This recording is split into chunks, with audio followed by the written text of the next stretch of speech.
Welcome back to the Animal Notebook channel. Today we're diving into a full explainer on Lovebird, the loyal, curious bird. I mean, these guys are captivating, wonderfully chaotic, and just deeply affectionate. Check out this beautiful, full-size infographic we've got here. It's basically our high-level roadmap for the day. It captures the whole shebang of the Agapornis species, from their roots in Africa all the way to their highly social temperament, what they eat, and how to keep them healthy. We're going to unpack all of this together. Okay, let's quickly run through our agenda. We've got 6 parts today. 1. Meet the lovebird. 2. Anatomy and species. 3. Behavior and bonding. 4. Proper care and diet. 5. Fun facts and myths. And we'll wrap up with 6. Lovebird FAQs. Moving right into Section 1, Meet the Lovebird. Tiny parrots, big personalities. So we humans love to project our own relationship goals onto these birds, just because they sit so closely together, right? But who are they really? Take a look at this vibrant, rosy-faced lovebird perching in the leaves. They've got this short, stocky build, usually just 5 to 7 inches long and weighing barely a couple of ounces. That bright green plumage, it's literally the perfect camouflage out in the wild. But up close, they are strikingly colorful, and they're armed with this strong hooked beak that they use almost like a third foot for climbing. It's really cool. All right, Section 2, Anatomy and Species, the Agapornis family. Now, the main takeaway from this chart is their geographic footprint. Fun fact, the genus name Agapornis literally translates to lovebird in Greek. Out of the 9 recognized species listed here, like the peach-faced, fishers, masked, and the vulnerable black-cheeked, 8 of them are native to mainland Africa. But there's a fascinating outlier here.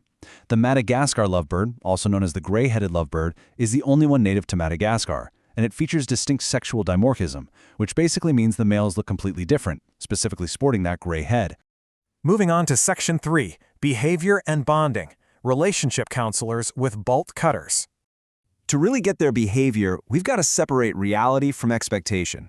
Let's bust a massive misconception right now. Myth, lovebirds absolutely must be kept in pairs. Fact, a single bird can completely thrive with human bonding.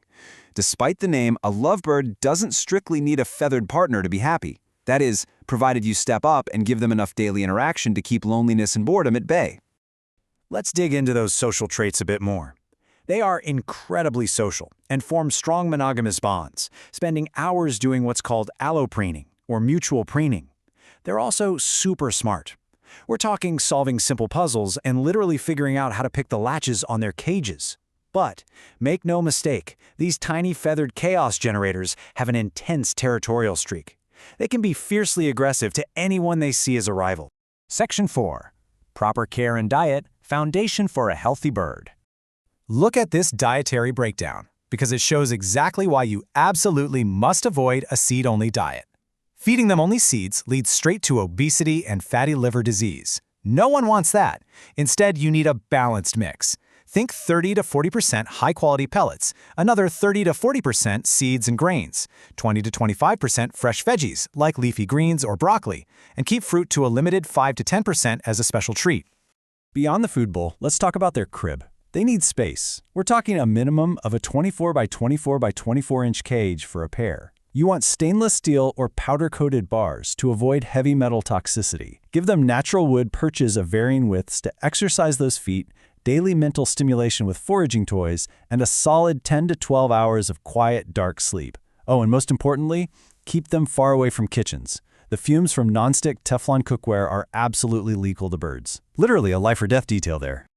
Okay, Section 5, Fun Facts and Myths, the Unexpected Quirks.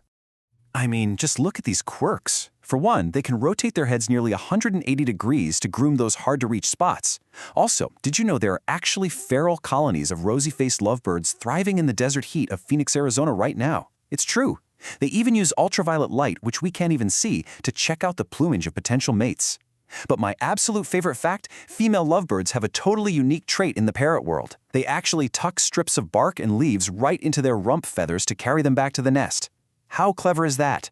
And finally, Section 6, Lovebird FAQs, your top questions answered. Let's wrap up today's explainer by answering 4 of your top questions. Question 1. Do lovebirds absolutely have to be kept in pairs to survive? This is probably the most common worry, so let's set the record straight. The answer is a resounding no. A single lovebird can bond deeply and thrive with a human owner, as long as they get enough attention and mental stimulation every day. In fact, if you want a bird that's super bonded to you, getting a single lovebird is actually the better move. If you get a pair, they'll mostly just bond with each other and, well, they might kind of ignore you. Question 2. What everyday foods are strictly toxic and dangerous to lovebirds? Like we mentioned earlier, dietary safety is a matter of life and death, so memorize this next list if you ever plan to bring one home. You have to completely ban these from their diet: avocado, chocolate, caffeine, onion, garlic, apple seeds, and alcohol. I can't stress this enough. Avocado and chocolate especially are highly toxic and can turn fatal really quickly. Just stick to their safe pellets and fresh veggies, okay? Moving to question 3. What is the typical lifespan of a pet lovebird? This is crucial because getting a lovebird is a long-term commitment. We're not talking about a short-term hobby here. Typically, you're looking at 10 to 15 years in captivity, but with excellent care, regular avian vet checkups, and the right diet, they can easily live up to 20 or even 25 years. The longest recorded lifespan is actually an insane 34 years. So yeah, with a balanced diet and lots of out-of-cage exercise, your tiny companion could be hanging out with you for over 2 decades. And our final question, number 4, are lovebirds good talkers or mimics? A lot of people want a parrot that talks back, so let's manage those expectations right now. The truth? They are very rare talkers. Now, they are naturally super vocal. They have this massive repertoire of chirps, squeaks, and whistles, but they just don't have the talking ability of larger parrots. They might pick up a simple trick or mimic a very basic sound, but they rely way more on body language. They're much better at showing you their stubborn affection through loud chattering, wing flapping, and head bobbing. Which brings us to our final provocative thought for the day. Do you have the patience, the energy, and the love to welcome one of these tiny feathered chaos generators into your life?